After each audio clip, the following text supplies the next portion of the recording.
دوا بە دوای هەڵبژاردنەکەی 12 ئایار ئەگەری جێژیکردنەوەی پێشمەگەل ناوچە جێنا کۆکەکان بۆتە پرسێکی گەرم. وەک چاودێرانی سیاسی ئاماژەی پێدەکەن دوای یەکلایکردنەوەی ئەنجامەکانی هەڵبژاردنە جێژیکردنەوەی پێشمەگەل ناوچە جێنا کۆکەکان دەبێتە هەنگاوێکی عەمەلی. ئێستاکە بۆ ئەمریکیەکان بۆ خۆمان بۆ حکوومەتی ئیتحادی هەمووی ئیسپات بووە کەرکووک بێ پێشمەرگە پارێزگاری پێ ناکرێ بەڕاستی ئللا پێویستیان بەوەیە کە تەوافقێ دروست بێ پێشمەرگە بە پێی دەستوریش بە پێی دەستوریش ئەبێ پێشمەرگە بگەڕێتەوە بە عەمەلیش ئیسپات بووە کەرکووک پارێزگاری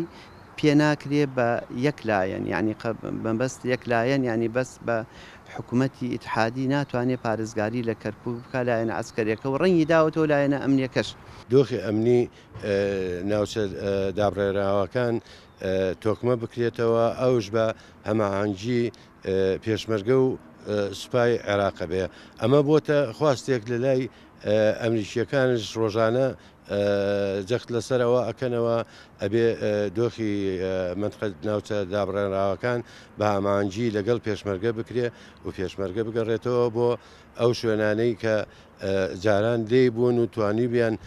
شاری کەرکووک و منطقە کوردیەکان بپارێزن کە بە هیچ شێوەیەک نیان نەتوانی حتا بۆ ناو کەرکووک دزە بکەنە ناو کەرکووکەوە بتوان کاری تیرۆریستی بکەن. وەفدی دانوستان کارەسم بۆ بەغا باشتر وایە کە وەرەقەی دانوستانمان ئەو لەوێتی وەرەقەی دانوستانی کورد پیادەی کورد ئەوەیە کە شەڕ لەسەر کەرکووک و کوردستانی بوونی کەرکووک و ناوچە جێناوەکان بکەن و شارزایکی سەربازیش پێی وایە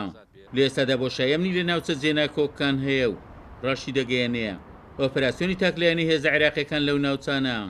هەرگیز بۆشایی ئەمنی پێپڕ ناکرێتەوە. دوای 12 پێنج دەبێ گۆڕانکاری سیاسەکان کە یاخود بڵێ نەتائیجی انتخابات کە تەزدیقەکرێ لە پاڵ ئەوەیە دەبێ نەتائیجی ینی حساب بۆ یاخود دراسی وەزی ئەمنی بکرێ و بە تایبەتی گەڕانەوەی هێزی پێشمەرگە جێگربوونی هێزی پێشمەرگە و من پێم وایە ئەو ئۆپراسیانەی کە لێرە ئەکرێ بە تاقی تەنیا حکوومەتی عێراقی پێی وایە ئەتوانێت نەتیجەیەکی باش بەدەستبێنێ. من پێم وایە ئەوە هەڵەیەکی گەورەیە و دەبێ ئەوان ئۆپراسیۆنی هاوبەش بکەن ژووری عملیاتی هەماهەنگی هەبێ لەبەرەوەی بەبێ هێزی پێشمەرگە لەبەرەوەی هێزی پێشمەرگە لەناو ئۆپراسیۆنەکانە یان وجودی ئەوان ڕوکنێکی ئەساسیە بۆ پارێزگاری ناوچە جێناوەکان لەبەرەوەی هێزی پێشمەرگە ئەزمونێکی باشی هەیە و کارکتەرێکی عقائیدیە جیهادیە جیاوازی هەیە لەگەڵ سەربازیی هێزەکانی سوپای عێراق. بۆیە من پێم وایە دەبێ حکوومەتی عێراق یاخود بڵین هاوپەیمانان کە ئێستا گەیشتونتە قەنەعەتێکی تەواو کە بەبێ هێزی پێشمەرگە هەبوونی هێزەکانی سوپای عێراق و دەستگا ئەمنیەکان یاخود ئەنجامدانی ئۆپراسیۆنی بەفەردی بیکەن نەتیجەیەکی ئەوتۆی نابێت لەبەرەوەی شارەزایی کەمیان هەیە. وەک شەرزانی بواری سەربازی ئاماژەی پێدەکەن دوای دەرکەوتنی بۆشایی ئەمنی لە ناوچە جێنا کۆکەکان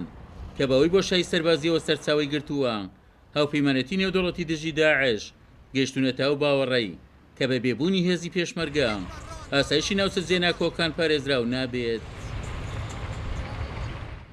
قۆناغی دوای هەڵبژاردننی 12 پێنج جگە لە گۆڕانکاری سیاسی ئەگەری گۆڕانکاری سەربازیشی لێ دەکرێت بە تایبەت کە لە قۆناغی ئێستادا خواستی هاوپەیمانەتی نێودەوڵەتیشە پێشمەگەل ناوچە جێنا کۆکەکان جێگیر بکرێتەوە. عومەر غەریب، کورسات نیوز، کەرکووک.